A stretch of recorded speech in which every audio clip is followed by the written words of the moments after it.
ओम नमो भगवते वासुदेवाय। प्रिय दर्शक बंधु, मु आपण माननकु मोर चैनल आष्टधर्म प्रकाश को स्वागत करुछि। आसंतु जानिबा एप्रिल 2025 रे कुंभ राशि व्यक्ति विशेषकर समय किपरि रहिबो। कुंभ राशि अधिपति हेउछन्ति शनि। एही मासरे ग्रह मानकर स्थिति विषय आसंतु जानिबा। बुध, शुक्र, रवि, शनि एवं राहु आपणकर द्वितीय रे अछन्ति। बृहस्पति चतुर्थ रे, मंगल षष्ठ रे, केतु अष्टम रे अछन्ते। आपणकर शनि 7.5 यह हेउछि शेष 2.5 वर्ष। शेष 2.5 वर्ष रे साधारणतः शनि पाद देश अवस्थान करुथांती। तेणु आपणको से अननेसेसरीले दौड़ा दौड़ी कराइबे एवं अर्थ व्यय कराइबे। शेष 2.5 वर्ष रे शनिदेव व्यक्ति विशेष को ओभर कॉन्फिडेंट कराई दैथांती। तेणु आपणकर ओभर कॉन्फिडेंस पई निजर अनिष्ट कराइबे। मात्र कुंभ राशि चंद्र शुभ थिबारु शनि अधिक मारक नुहंती, बरं मध्यम फल प्रदान करिवे। तेणु डरिवार किछि नाही। आसंतु एप्रिल 2025 रे कुंभ राशि व्यक्ति विशेषकर स्वास्थ्य किपरि रहिबो से विषय जानिबा। शनि हेउछन्ति आपणकर राशिर अधिपति। से राहुंक सहित अवस्थान करुछन्ति। तेणु एही मासरे आपणकर throat infection, dental problem, spondylosis, मुंडबिंधा इत्यादि प्रॉब्लम देखा देव। मे 18 परे जेतेबेले राहुंकर गोचर हेबो तापरे आपणकर एही सब प्रॉब्लम आउ रहिबो नाही। एही सब जिंस प्रति सावधानता अवलंबन करिवे। आसंतु जानिबा कुंभ राशि व्यक्ति विशेषकर एप्रिल 2025 रे शिक्षा बा एजुकेशन किपरि रहिबो। आपणकर पंचमाधिपति हेउछन्ति बुध, जे कि द्वितीय रे अवस्थान करिसंति। तांको सहित शनि एवं राहु मध्य अछंती। शनि आपणकर वर्तमान शुभ नांती, ता सहित राहु मध्य मन को विचलित करंती, विभ्रांति सृष्टि करंती, कारण से हेउछन्ति मायाकारक ग्रह। तेणु शिक्षा दृष्टि मे 18 पर्यंत आपणकर समय एते भल नाही। मात्र एप्रिल 14 रे जेतेबेले सूर्य बा रवि मेषरे गोचर करी उच्चस्थ हेबे, तापरे आपणकर समय टिके भल पड़िबो। आसंतु जानिबा एप्रिल 2025 रे कुंभ राशि व्यक्ति विशेषकर लव लाइफ बा लव रिलेशनशिप किपरि रहिबो। एही मासरे आपणकर लव रिलेशनशिप मध्य एतेटा भल रहिबो नाही, कारण आपणकर पंचमाधिपति एवं राशिर अधिपति अर्थात बुध एवं शनि एकत्र थिले मध्य तांको सहित राहु अवस्थान करुछन्ति। तेणु राहु कन्फ्यूजन क्रिएट करिवे एवं चेष्टा करंतु आपण छोट छोट कथा को न धरी लड़ाई झगड़ा बा आर्गुमेंट न करी निज मन को शांत रखंतु। मे 18 तारिख परे आपणकर समय टिके भल पड़िबो। आसंतु जानिबा एप्रिल 2025 रे कुंभ राशि व्यक्ति विशेषकर मैरिड लाइफ बा वैवाहिक जीवन किपरि रहिबो। आपणकर सप्तमाधिपति हेउछन्ति रवि, जे कि द्वितीय रे शुक्रंक सहित अवस्थान करुछन्ति।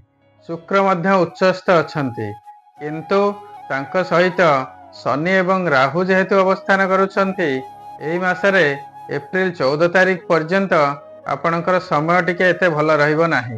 एप्रिल 14 रे जेतेबेले रवि मेष राशि रे गोचरस्थ होई उच्चस्थ हेबे, तापरे आपणकर वैवाहिक जीवन बहुत भलरे रहिबो। आसंतु जानिबा एप्रिल 2025 रे कुंभ राशि व्यक्ति विशेषकर भाग्य किपरि रहिबो।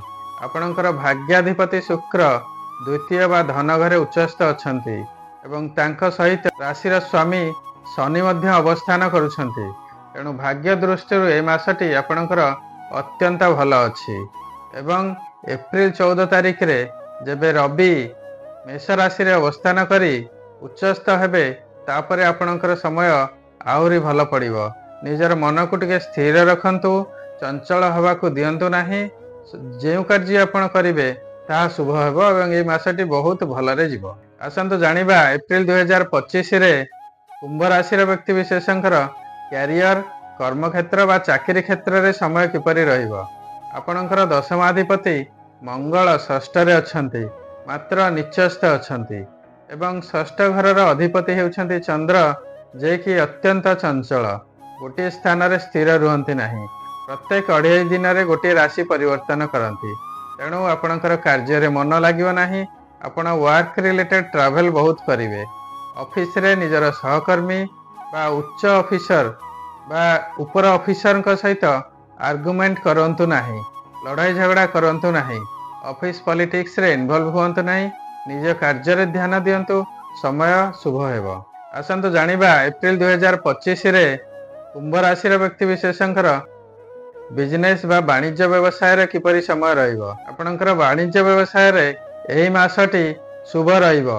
आपणकर बुध, शुक्र, शनि धन स्थान रे अवस्थान करुछंती एवं लाभाधिपति बृहस्पति सुख घरे अछंती एवं तांकर कंप्लीट दृष्टि आपणकर कर्म स्थान उपरे अछि। तेणु व्यवसाय वाणिज्य दृष्टि बिजनेस दृष्टि ए मासटी आपणकर अत्यंत शुभ अछि। कुंभ राशि घात बार हेउछि गुरुवार, घात चंद्र हेउछि धनुचंद्र, घात तिथि हेउछि चतुर्थी तिथि एवं घात नक्षत्र हेउछि आर्द्रा नक्षत्र। एही दिन मानकरे अघटन बा दुर्घटना हेबार संभावना थाए, तेणु सावधानता अवलंबन करिवे। आपणकर शुभ बार हेउछि शनिवार, शुभ रंग हेउछि ब्लैक एवं ब्लू, शुभ रत्न हेउछि इंद्र नीलमणि, शुभ धातु हेउछि लुहा, शुभ अंक हेउछि 4 एवं 8। निजर दैनंदिन जीवन रे एहार उपयोग करंतु एवं शुभ फल प्राप्ति हुअंतु। आसंतु जानिबा एप्रिल 2025 रे कुंभ राशि व्यक्ति माने कौन प्रतिकार करिवा उचित। आपणकर शनिंकर 7.5 लास्ट फेज जेहेतु आरंभ होइछि, शनिंकर प्रतिकार स्वरूप आपण प्रत्येक दिन तांकर बीज मंत्र ओम सम शनिश्चराय नमः जप करंतु। प्रत्येक शनिवार शनि मंदिर जांतु एवं राशि तेलर दीप शनिदेव को अर्पण करंतु। प्रत्येक दिन काऊ एवं कुकुर को खाइबा को दियंतु। शनिदेवंकर प्रत्येक राशि उपरे कौन प्रभाव थाए बा एहार प्रतिकार कौन ए विषय मोर एक वीडियो अछि, आपण निश्चय देखिबे। आपणकर मंगल निचस्थ थिबारु तांकर प्रतिकार स्वरूप प्रत्येक दिन मंगलंकर बीज मंत्र जप करंतु। प्रत्येक मंगलवार हनुमान मंदिर जांतु एवं प्रत्येक दिन हनुमान चालीसा पाठ करंतु। समय निश्चय शुभ हेबो।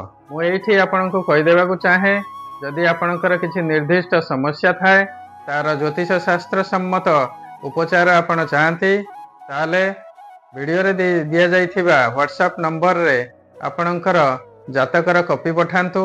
जातक व्यक्तिंकर नाम, तांकर जन्म तारीख, जन्म समय एवं जन्म स्थान रो डिटेल पठांतु। मु तार प्रॉपर एनालिसिस करिवि एवं शास्त्र सम्मत मत एवं प्रतिकार सहित आपनको पठाइबि। दयाकरी टिके धैर्य धरी अपेक्षा करिवे, समय लागिवो, मात्र समस्त जातकर एनालिसिस करी रिपोर्ट पठा हेबो। आशा करूछि आपनको एई वीडियोटी निश्चय भल लागिथिबो। एई वीडियोटी को आपण लाइक करंतु, शेयर करंतु। जदि वर्तमान पर्यंत आपण मोर चैनल को सब्सक्राइब करि नथिबे ताले सब्सक्राइब निश्चय करिवे। सर्वे भवन्तु सुखिनः, सर्वे सन्तु निरामया, सर्वे भद्राणि पश्यन्तु, मा कश्चित् दुःखभाग् भवेत्। नमस्कार।